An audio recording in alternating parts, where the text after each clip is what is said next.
Group C table has been activated, and it's not as we would have predicted, that is for sure. Saudi Arabia begin this World Cup with a win over Argentina, one of the great World Cup upsets of all time, ranks right up there with Northern Ireland's win over Spain, maybe back in 1982, and we had some others which we'll discuss very shortly. But that really is a remarkable result, and as the old saying goes, there won't be an oil well drilled in Riyadh tonight after that result.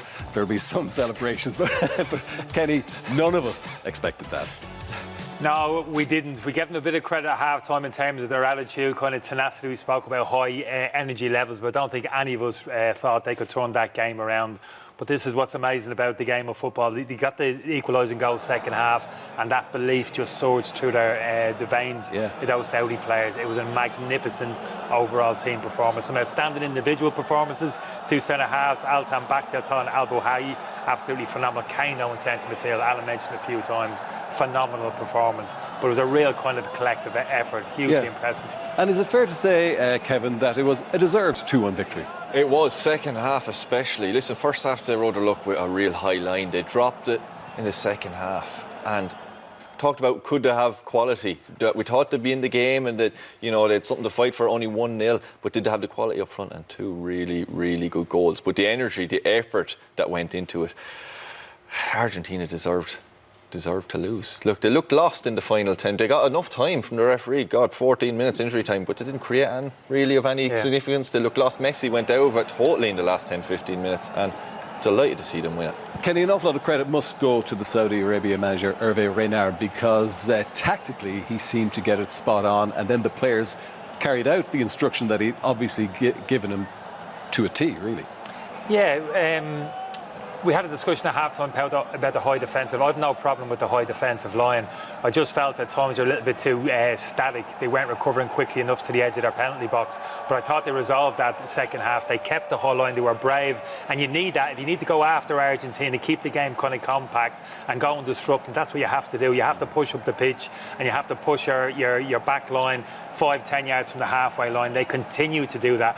But I thought what they did second half, they were smart. They dropped into the space as well when they had to. They covered the space. So from a tackle point of view, I think they made a few small adjustments at half-time. But I just think individually, just the heart that they showed second half, the players, the physical levels. And it wasn't like out-of-control stuff. It wasn't the headless chicken stuff, people running around the pitch making attacks. They kept a good defensive structure to the team. They snatched their 2 goals and then they defended resolutely from that moment forward. They really did. And considering the calibre of opposition, led of course by Messi, it's an extraordinary result from that point of view. But were Argentina maybe in the end a little too one-dimensional, because you feel everything almost has to go through Lionel Messi, and that they didn't really look to have to be looking for other options. Di Maria was really poor. Martinez was quiet. You know, you don't want to be just relying, if you're going to win the World Cup, and as fabulous a player Messi is, and he'll get the criticism after the game, but you know, for a good squad of players like Argentina, you can't just blame Messi. They were all poor. And give credit to Saudi Arabia too. It's easy,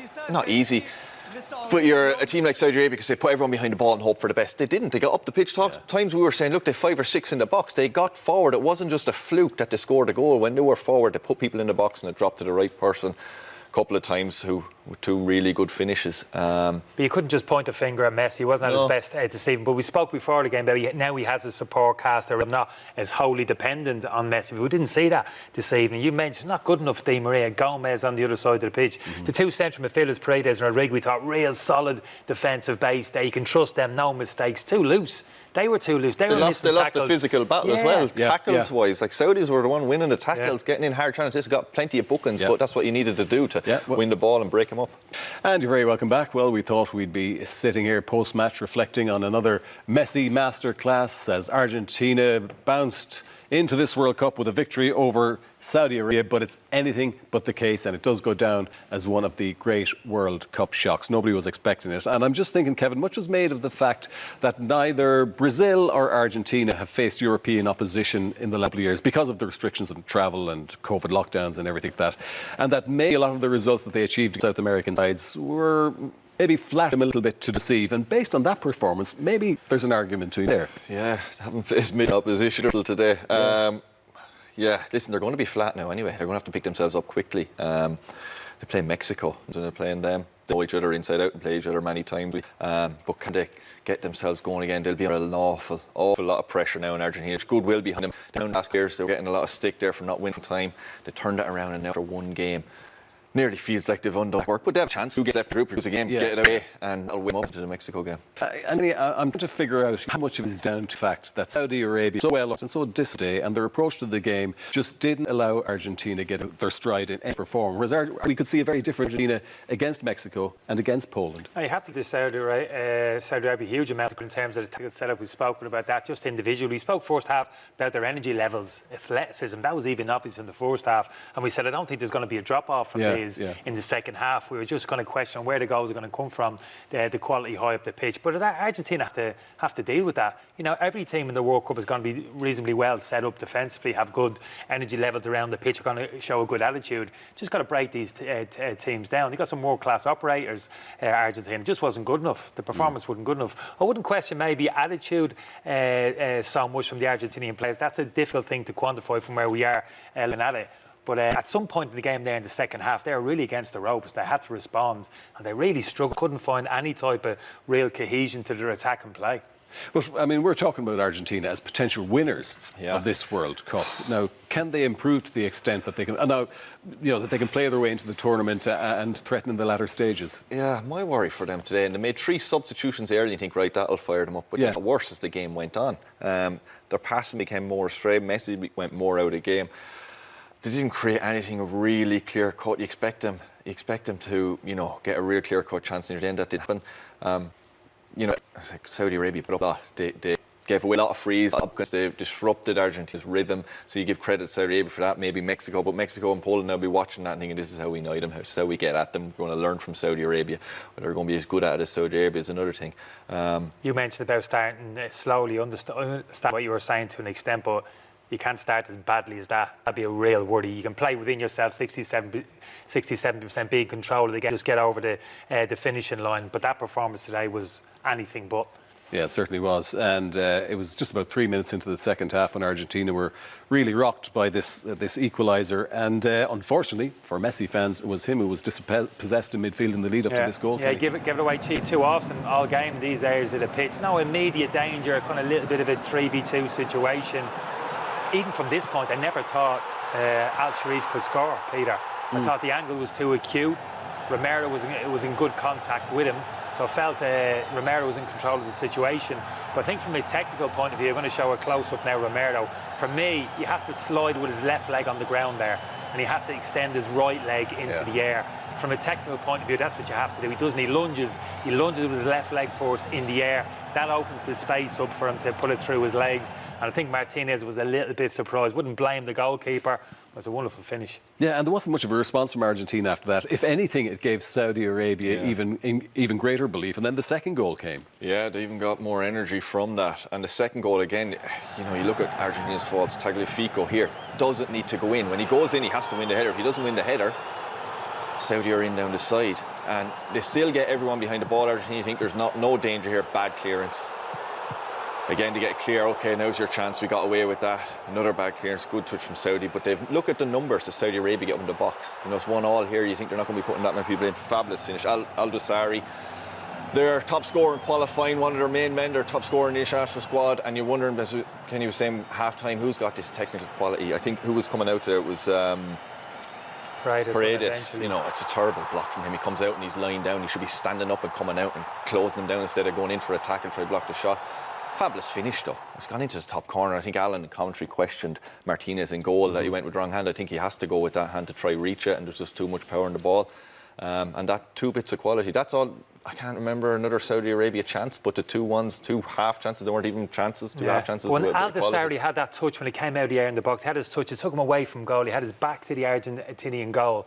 I would have given him maybe a 2% chance to score from that situation. He'd Molina and Di Maria 2v1 around him, and he'd the 2 Argentinian central midfield players on his inside. Almost impossible to score. Yeah. So flaky to defend Molina, letting him turn, De Paul getting done by a little body shape, and then Paredes, no no real conviction in terms of looking to get the block at the edge of the box. Now, Argentinian defending were kind of really aggressive. Which we would normally associate with them. Yeah, exactly. That was really powder puff stuff. That's a real worry. Yeah, well, it's been a momentous day for Saudi Arabian football, and we will have more analysis of this game after the break. Well, it's only the beginning of day 3 of the 2022 World Cup in Qatar, and we've already had the first big upset of this World Cup. In fact, it goes down as one of the major upsets in terms of World Cup history. Argentina beaten 2-1 by Saudi Arabia in their opening match in Group C. We're going to continue to analyse that, and we'll also be very shortly looking forward to our next match, Denmark against Tunisia. But first of all, Kenny, we've lavished praise on Saudi Arabia for lots of aspects of their play, but particularly their defending, because they did defend well against Argentina today. Yeah, they did, particularly that second half period. I thought they were absolutely fantastic. Look as if they're in a little bit of trouble here. Look at this recovery tackle, absolutely phenomenal. There's that high line that we're talking about, but it was better second half. Look at Altan Bakti here, recovering into the space, showing that leg speed, getting across and dealing with the danger. Again, right back, narrowing up to a centre half, Abdul Hamid. That's brilliant defending collectively as a group, looking after each other. High line again. On this occasion, Abdul Hadi gets done in behind, but Alois, the goalkeeper, high starting position, goes and deals with it again. Altan Bakti there, phenomenal recovery tackle inside his penalty box. Really enjoyed the collective performance of the back four unit in particular, but collectively the whole team. You know, helped each other out, worked for each other, backed each other up. It was great to see. Look at this, phenomenal. And of course, crosses into the box. By and large, everything through the air, they won again. It was really impressive, I've got to be honest with you. Generally speaking, sometimes, African countries, Middle Eastern countries, a little bit susceptible in terms of like defensive structure, can be a little bit loose, open traditionally. Sometimes that's the accusation. But today they were really well set up from a defensive point of view. Really very disciplined performance. And along with that, they really limited Argentina to only a couple of half chances after that, once they went in front, didn't they? Yeah, you expect, listen, after seeing the first half and the chances Argentina had, you think the second half to come out now and they'll stick one of them away. You see the amount of people in Argentina in the box. The keeper was fabulous. We haven't mentioned him yet, how good he was in the game. That was the one chance that was clear cut for Argentina. Other than that, Di Maria coming in, he was really poor tonight. You're thinking, what are they going to bring to the game? Who are they going to bring on? This was Lionel Messi, best player in the world, getting it 5 yards from goal, header, should finish it. And then Martinez, I think, in the second half, that header, like carbon copy of mine. The keeper made the most of both of them, but he deserved to make the most of both of them. But their chances, they weren't clear cut, those two headers, but they have to do better with them. Messi's one, like he's to score that. Just kind of hopeful crosses into the box. Yeah, it was not. That's what they were. That's what it came down to in the last 10 or 15 minutes, wasn't it? And hopeful balls in back. You're expecting that first half through balls, getting through on goal and one-on-ones with the keeper. A couple of times they got unlucky on all sides, but you think it's going to continue in the second half. Saudi Arabia just snuffed all that out, broke it up, made it really difficult for Argentina. They were trying to get it wide and get crosses in, but that's not the sort of team they are. And you see that with their heading finishes. That's why they're not that sort of team. They're not great in the box from headers. And the keeper, he was brilliant. And again, going back to Saudi Arabia, I hate saying, criticising Argentina for not playing well. They didn't play well at times because Saudi Arabia didn't let them play well. Yeah, they didn't play well, and they were also making a lot of uncharacteristic errors, Kenny. A lot of wayward passes, a lot of sloppy stuff that we would normally associate with them. Yeah, a little bit sloppy in possession here. Plays the ball into a poor area here. A quick transition. Just this kind of bang average pass in here. This is Mendy's. That's a given. Very hard to develop any type of momentum in the game, rhythm to your play when you're giving it away as cheaply as this. Even situations like this, that's a panicky one around the corner, comes off the shin of the second Argentinian player, and then it's kind of desperation stuff. That really doesn't help. There's that compact defensive shape. Messi again, not the greatest at touches, but look at the players around him, 2-3 players snapping at his heels, but you'd expect more from Messi. Even in this area, he's usually a killer, isn't he? The quality of his final ball really wasn't there. Even this from a bit overly critical, but just overhits it again, just asking too much of his teammate there, pushing him a little bit too wider than he should have. And maybe you think he could dig himself out in terms of the quality of the free kick. Again, not even close. So, yeah, very indifferent performance from Messi today. He started well. He started first half. You think, he was done. Keeper made a great save from him in the first 5 or 10 minutes, and he's a couple of nice through balls. Goal disallowed for offside. You think, he's in this game, and then he just drifted out as it went on. Saudi Arabia are closer to him, got players around him, upset him. And it seemed like mentally, in the last 10 or 15 minutes, he's like, oh, here we go again with the World Cup. I think he tried to. It wasn't as if he hit, did he? He tried to get on the ball. He was drifting into wide areas to look, getting his head up, looking to try play pass. Just the quality wasn't there. A little zipness to his pass, and the accuracy just wasn't there today, unfortunately, for him and Argentina. Kenny, you picked out a moment from that second half where you felt that they possibly had a legitimate claim for a penalty? No, it is. It's a penalty for me. It's absolutely clear cut. I'd actually blame the fifth official, the VAR man, as well. I think it's Yassar. He just extends his left leg here, shows his studs, and just catches Otamendi on the front of his foot. I mean, that's just a clear-cut free kick. I don't care what area of the pitch it's on. And for me, they got it wrong awarding the penalty kick to Argentina in the first half. VAR, fifth official, whatever you want to call it, completely called it wrong. And again, there for me, they have to intervene there. The fifth official, the VAR man, has to look at that and say to the ref, you need to go and have a look at it. Yeah. That's a clear free kick. Look, they didn't deserve in the overall context of the game. We know that. But in isolation, that was a clear penalty kick. Should have been given. Yeah, VAR were involved quite a bit in the first half, and it led to the award of the penalty, which got Messi off the mark in this World Cup. Yeah, wrong decision. Listen, we talked about it at half-time. Defender Saud gets himself in a totally wrong position, looking the wrong way. He's wrong in that sense in how he's defending, but he doesn't. He's been dragged to the ground. His arm is locked. He has no choice but to fall over. He's facing the wrong way, and that's why the ref thinks he's the one involved and is after causing the incident. But when he goes and checks the VAR referee, that's when he should know. We can see it. Everyone else can see it. I question the ref when he runs over, and I know Kenny said he's been called over. When they get called over, he's going to give it. When he runs over, he only looks at one or two replays. It's the quickest VAR decision I've seen a ref make. Usually there for a couple of minutes. He runs over and straight away he's back penalty. Not brave enough referees in that situation. Don't back themselves, Kev, do they? Just bottle it. Penalty is cool. Keeper should stand up, in my opinion. When you see him jogging up to it like that, he's going to roll it in, stand up and make him put it in the corner. But listen, at that point, you think, here we go. Argentina are going to be comfortable here, going to get another 2 or 3. It wasn't the case. I'm just wondering, Kenny, going a goal up, did maybe a little bit of complacency set in on the part of the Argentine players, because they possibly viewed this as, this will be an easy opener, and then we've got Poland and Mexico, which are probably a bit more serious. Yeah, I don't think so. I thought there was a really good opportunity for Messi. I thought he actually could have done a bit better. Kev showed a few highlights before the game, caressing that into the top corner. Actually thought he could have been a bit more accurate. No, I wouldn't say there was a big drop-off in terms of the attitude of Argentina after they scored that initial goal. I mean, they had 2 or 3 goals disallowed after that, so they were still pushing. That's that high defensive line. Didn't quite get it right. These are all correct decisions. Yeah, absolutely. The decisions were right. Just had to show a little bit more care and patience, the Argentinians, in these situations, just keeping themselves on side. And even in terms of the timing of the release of the pass, didn't quite get that right, and they suffered because of it. They didn't get one of those goals. But no, I wouldn't say lack of attitude, totally switched off, showed a level of disrespect to the Saudi Arabia team. Just felt as if they couldn't get any rhythm to their play. They couldn't get any rhythm because they weren't making 2 or 3 passes in quick succession. There was one sloppy pass at the end of it, kept giving the ball away, and Saudi Arabia were always in the game without threatening a goal. But in terms of their physicality, kind of attitude, energy levels around the pitch, you always felt as if, they're in this game anyway. Yeah. OK, well, Saudi Arabia have certainly given us our first major headline of this World Cup, defeating Argentina in that first game in Group C.